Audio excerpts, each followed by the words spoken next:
But it doesn't matter because we're fucking doing it, fucking doing it, fucking doing it, fucking doing it, fucking doing it, fucking doing it, fucking doing it. What's the point? Strapped to being a break man.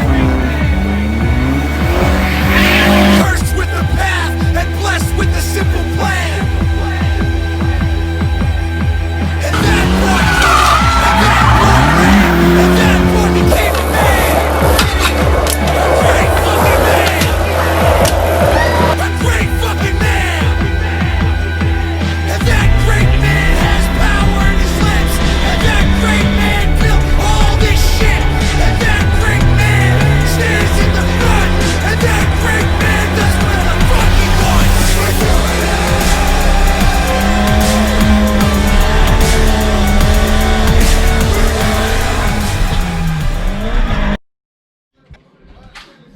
What up, dudes and dudettes? Today what we're working on, getting rid of this Greddy Profec out of the car. Quite stoked for it. This is the OEM plug, but this is the clip that goes into the boost solenoid. I'll show you what I did actually. That's like the power unit, but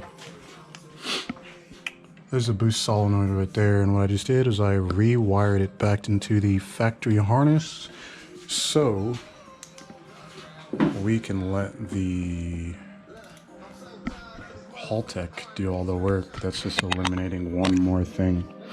I was experiencing boost spike, not creep, but boost spike with the Profec for quite a bit. I've tried a bunch of settings and different wastegates, and it worked for a while, but the Haltech's better. But I also changed out this damn idler pulley. The bearing in there was shot. It's supposed to mount directly straight, but after there's tension on the pulley, it would like kink and start scraping the fucking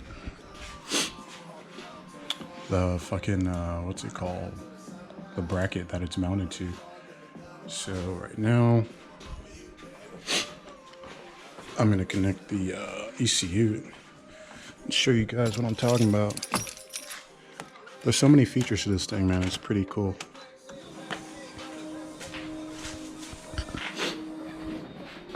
Oh, all this, by the way, is in preparation for the dyno on the 5th. Or not the 5th, the 2nd. God, I'm so fucked up in the head, man. You guys have no idea. But I try my best. PTSD is no joke, man. I live with this shit. It's so fucking annoying.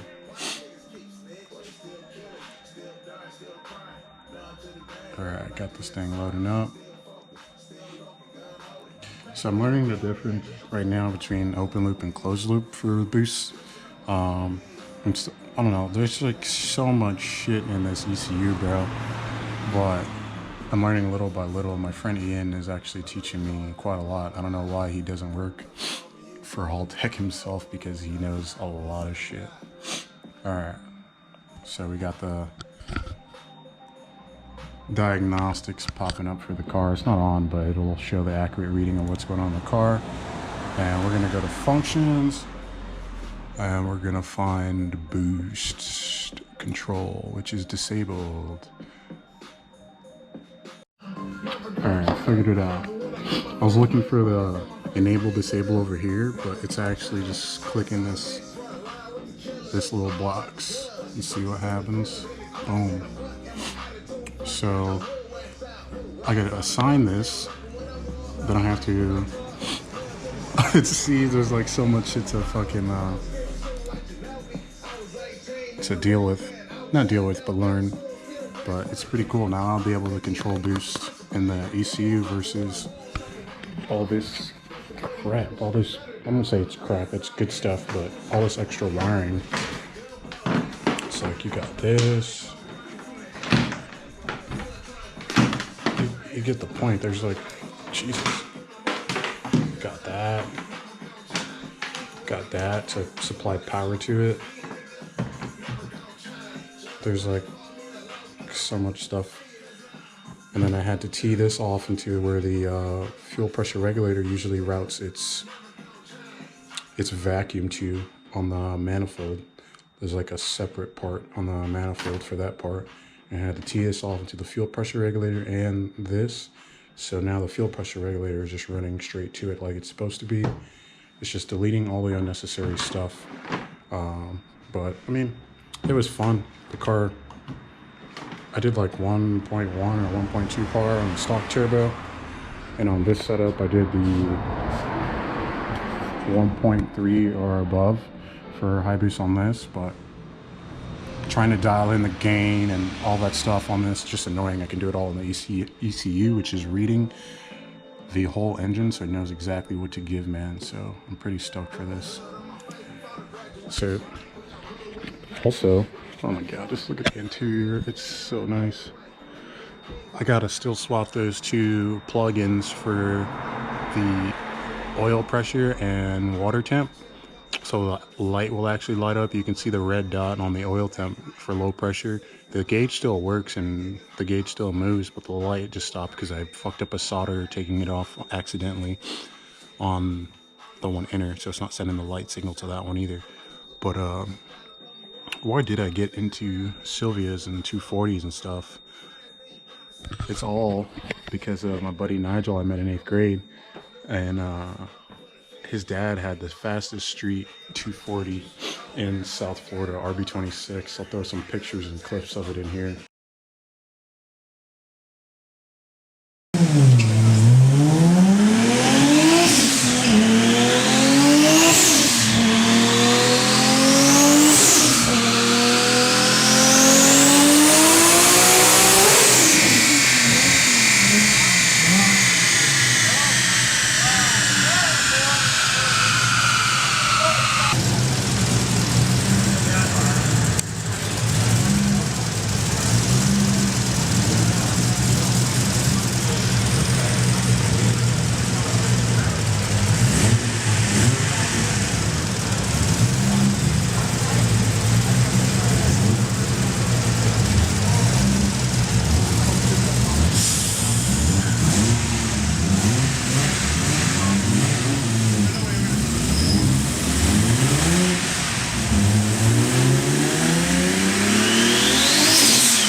Because of that, man, I saw that car and I drove in that car one day. He invited me out to County Line to do, it was like a drift event / drag event. And after the event, we ended up racing a Lamborghini, man. I wish I had the footage, but that's initially why I got into S14s. Then from S14s, I always wanted a S15, and here we are, man. This thing is gonna rip. This thing's gonna fucking rip, man. I can't believe I fucking built this thing, man. But on the second, we're gonna throw some fucking timing at this thing, because what's happening right now, I'm gonna exit out all this shit, but basically what's happening right now, the higher in revs and the more boosts we make, the timing retards. So with all that fuel being unburnt, it's getting trapped in the turbo, or burning off in the turbo, causing a super high heat glow on the turbo. yeah, man, it's not working together in conjunction, if that makes sense. I don't know really how to word it to you guys, but once we figure out the timing issue, not an issue, but adjust the timing accordingly to make more power. One of my buddies was saying after he did timing on his car, he gained like 80 horsepower, and like right now the car actually rips quite a bit. I wonder if I could do a burnout. Don't do it here.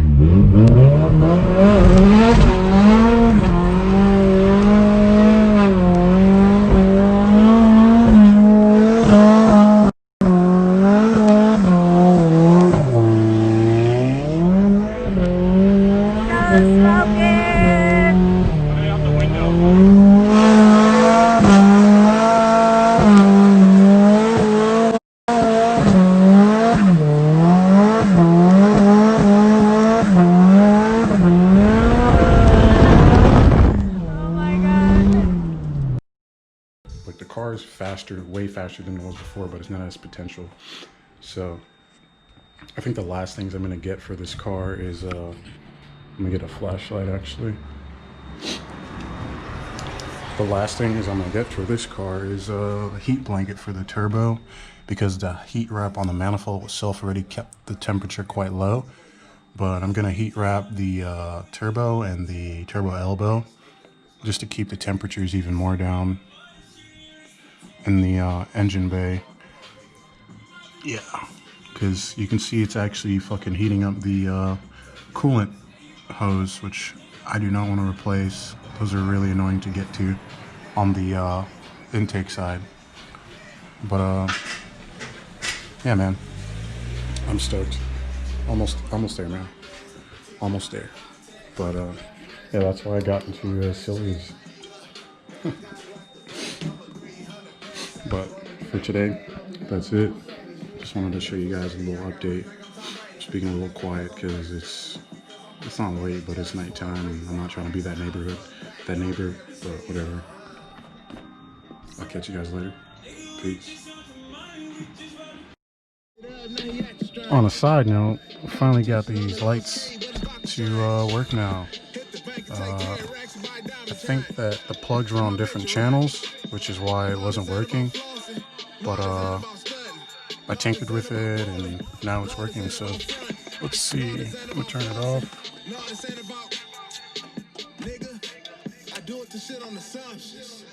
Back on again. Off again.